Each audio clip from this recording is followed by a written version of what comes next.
Selamat siang teman-temanku semua.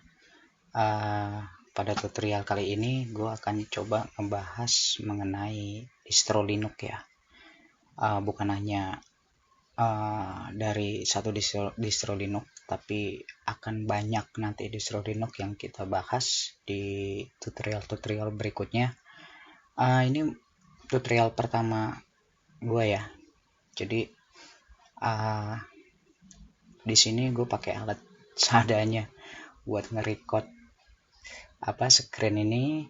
Gue pakai Kazam bawaan dari Ubuntu, bisa diinstal nanti di Ubuntu. Kita nanti buka package manager, terus kita ketik Kazam, terus kita install Kazam, terus kita pakai buat record.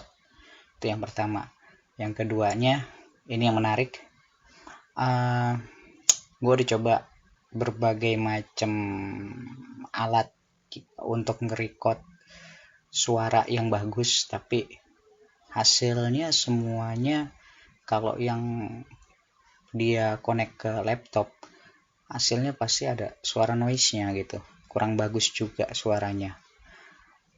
Akhirnya gue nge-record ini suara melalui handphone. Jadi nanti suara dan video ini akan digabungin jadi satu gitu, di editing lah gitu di Linux gitu. Editingnya saat ini gue masih pakai KDN Live. KDN Live itu editor yang ada di Linux ya, salah satu editor video yang ada di Linux. Dari sekian banyak editor video yang ada di Linux, contohnya Shortcut itu juga bagus juga, banyak juga profesional yang pakai aplikasi Shortcut ini. Tapi gue saat ini gue pakai KDN Live gitu. Nah, kayak gini bentuk tampilannya gitu. Jadi ini video pertama yang nantinya hasilnya akan gue upload ya ke YouTube, dan itu hasil pertama dan mungkin nggak seperfect-perfectnya kayak teman-teman YouTuber yang udah pro ya gitu, dan mungkin banyak alat tambahan di sana gitu. Ini gue pakai laptop biasa dan di record juga di ruang tamu ya gitu. Ya mungkin nanti kalau umpamanya ada orang yang datang mungkin kedengaran juga suaranya kayak gimana gitu. Oke. Saat ini gue pakai Linux Ubuntu 18. Nah, kita lihat coba Linux 18 ya. Kita lihat spesifikasinya. Nah, ada di sini. Nah, ini gue pakai Ubuntu 18.04 4 LTS ya, long term support. Jadi si Ubuntu ini sekarang punya versi LTS yang dimana supportnya itu bisa mencapai 5 tahun untuk satu seri Ubuntu gitu. Kebetulan sekarang itu pada saat di record itu pada tanggal 20 April ya 2020, yang nanti katanya sih tanggal 24 itu Ubuntu versi 20 itu udah mulai keluar gitu. Tapi untuk 6 bulan pertama ini gue masih pakai Ubuntu versi 18 dulu. Karena apa? Di versi 20 itu gue coba nanti review, gue coba nanti install apakah stabil dan layak untuk dipakai buat gue produksi gitu. Nah, alasan pertama gue kenapa gue menggunain Ubuntu dibandingin distro-distro Linux yang lain yang lebih baik gitu secara tampilan gitu. Kenapa gue nggak pakai Debian? Kenapa gue juga nggak pakai Linux Mint? Dan kenapa gue nggak pakai Manjaro? Gue nggak pakai Deepin? Gue nggak pakai Elementary OS atau MX Linux dan varian Linux lainnya ya gitu. Alasan pertama sih mungkin karena gue itu udah beberapa tahun pakai Ubuntu ya, jadi bukannya susah move on sih, tapi kebutuhan gue di Ubuntu 18 ini di Ubuntu lah khususnya gitu udah terpenuhi semua gitu. Karena dari sisi gua harus nginstal beberapa package yang memang si Ubuntu ini sangat support banget ya untuk software-software baru dan updatean baru ya gitu. Karena gue di sini harus kebutuhan gue itu gue harus nginstal Java, gue harus nginstal Python, gue juga harus saat ini masih menggunakan VirtualBox walaupun ada Vagrant ya gitu. Tapi kenapa kebutuhan gue masih di VirtualBox dan ini berjalan sangat sempurna di Ubuntu, di Ubuntu ya, khususnya Ubuntu 18 yang gue pakai ini ya, karena nggak error gitu, dan kayaknya nggak error dan stabil gitu. Nah, mungkin buat teman-teman yang kebutuhannya itu bukan pindah ya, maksudnya awalnya sekarang saat ini masih menggunakan Windows dan Windows masih digunakan untuk ngetik gitu ya, masih pakai Office aja ya istilahnya gitu. Ubuntu tuh sekarang Linux lah gitu. Linux khususnya sekarang itu udah bisa mengcover itu semua gitu. Karena apa? Banyak software-software dari pihak ketiga yang sudah support ke Linux. Contohnya untuk untuk buat teman-teman yang biasanya pakainya Microsoft, kalau bawaan Linux kita pakai LibreOffice gitu. LibreOffice nih tampilannya kayak begini. Jadi mungkin buat pengguna Windows kurang familiar ya untuk LibreOffice. Karena ini kayak begini. Fitur-fiturnya kayak gini, sedikit berbeda gitu. Tapi ada juga alternatif buat dari Microsoft gitu. Kita pakai apa? Kita pakai WPS. Nah, WPS Writer, terus WPS buat yang hitung-hitungan gitu, sama yang buat presentasi gitu. Nah, itu alternatif Microsoft di Windows, karena si WPS ini juga sudah banyak pemakai Windows yang menggunakan ini, karena fiturnya itu yang pertama dia itu gratis ya. Dimana-mana di Indonesia software gratis itu pasti banyak yang minat ya gitu, karena ya sifatnya gratis, nggak berbayar gitu. Kalau kita pakai Microsoft kita harus berbayar, atau enggak kalau kita punya krekannya ya kita pakai krekan gitu kan. Ya itulah, di Windows ngakalinya kayak gitu. Nah, ini dia. Ini Word-nya ya, versi Word-nya itu hampir 11-12 kalau kata saya sih. Kalau biasanya pakai Microsoft Word, teman-teman pakai WPS ini nggak terlalu kaku lah, nggak terlalu kikuk juga gitu, dan nggak banyak perubahan baik dari sisi Word-nya atau dari sisi Excel-nya gitu. Jadi memang si WPS ini dibuat untuk pesaing Windows mungkin ya. Microsoft Office gitu. Jadi beberapa fitur emang benar-benar sama banget, sama persis. Dan ya tapi nggak sama persis banget sih. Kebetulan kalau umpamanya teman-teman mau nyoba di kantornya atau di kampus atau di sekolahannya menggunakan Excel, bisa coba ini. Coba masukin rumus-rumusnya berjalan atau enggak gitu. Karena memang kalau saya untuk nggak ada kebutuhan untuk menggunakan Excel gitu. Terus untuk presentasi PowerPoint juga udah ada VS Presentation. Nah, kayak begini kalau kata saya sih sama sih ya, sama ini tuh, sama persis lah gitu. Itu yang pertama. Keduanya buat teman-teman yang biasa menggunakan Photoshop untuk ngedit foto itu, kalau di Linux, semua varian Linux biasanya kalau saya ngedit menggunakan GIMP, alternatif Photoshop di Linux gitu.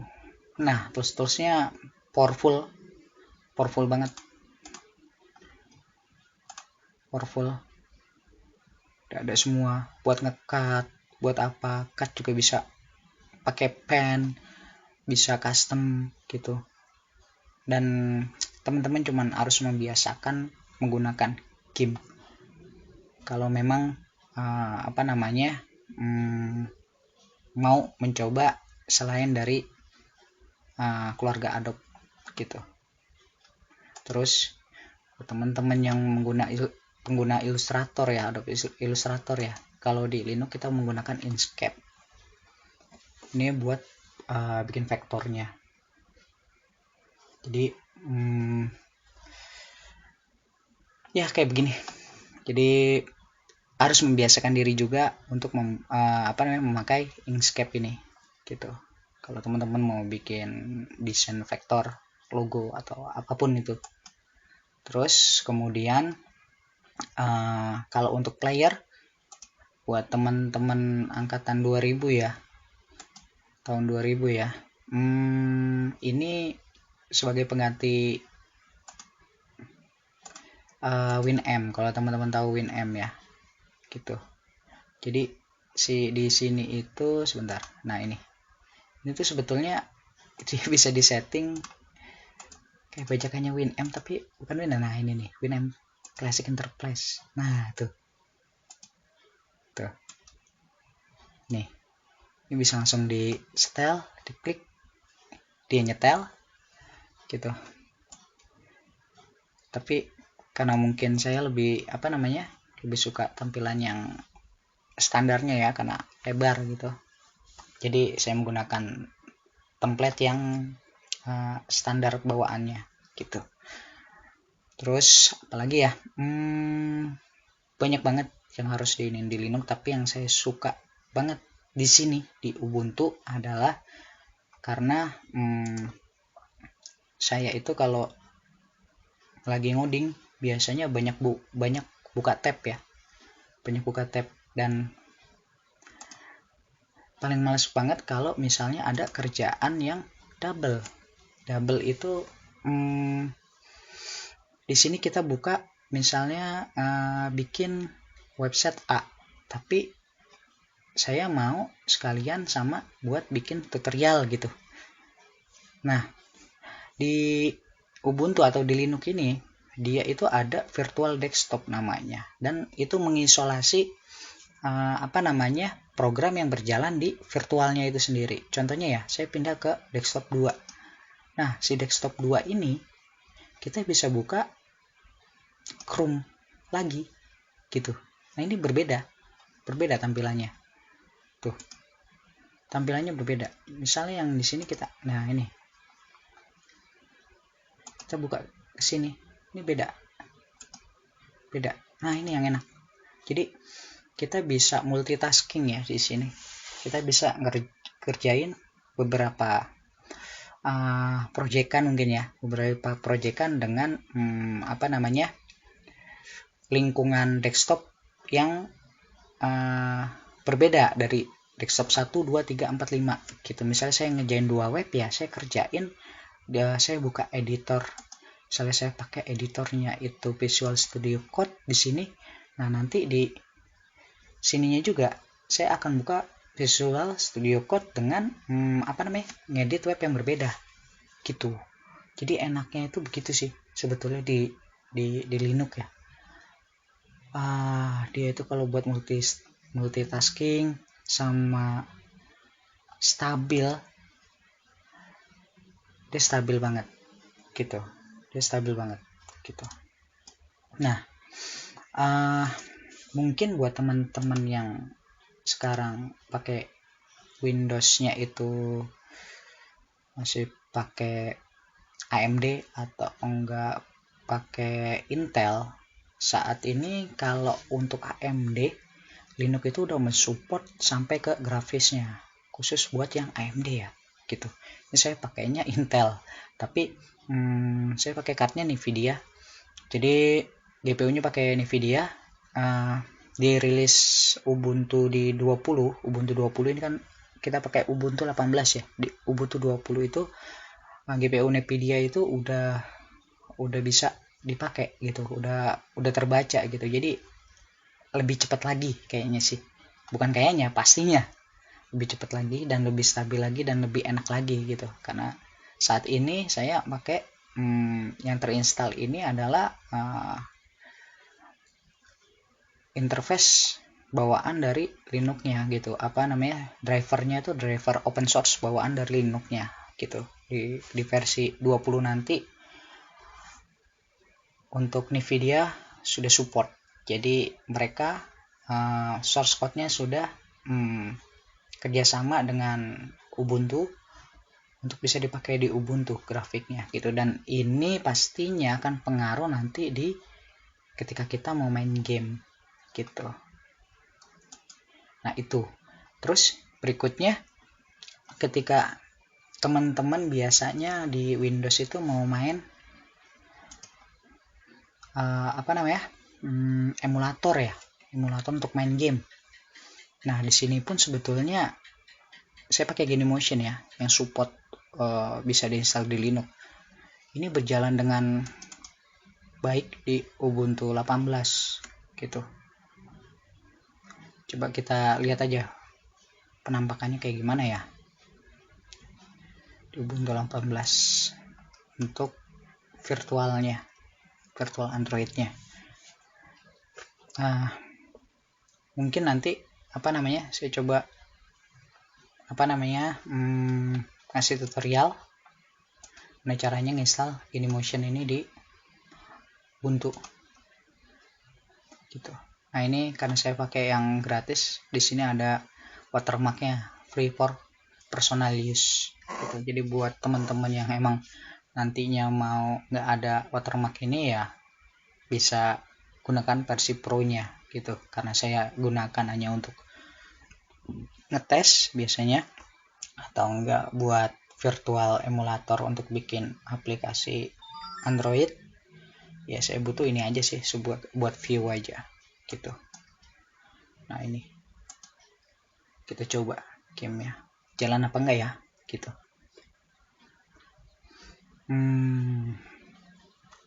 Oke, wait ya. Ini saya pakai RAM-nya bawaannya itu 9 GB. Nah ini kita main cacing nih, main cacing jalan apa enggak ya brother, nge-lag apa enggak ya brother. Ya kayak beginilah kalau kita mainnya tuh.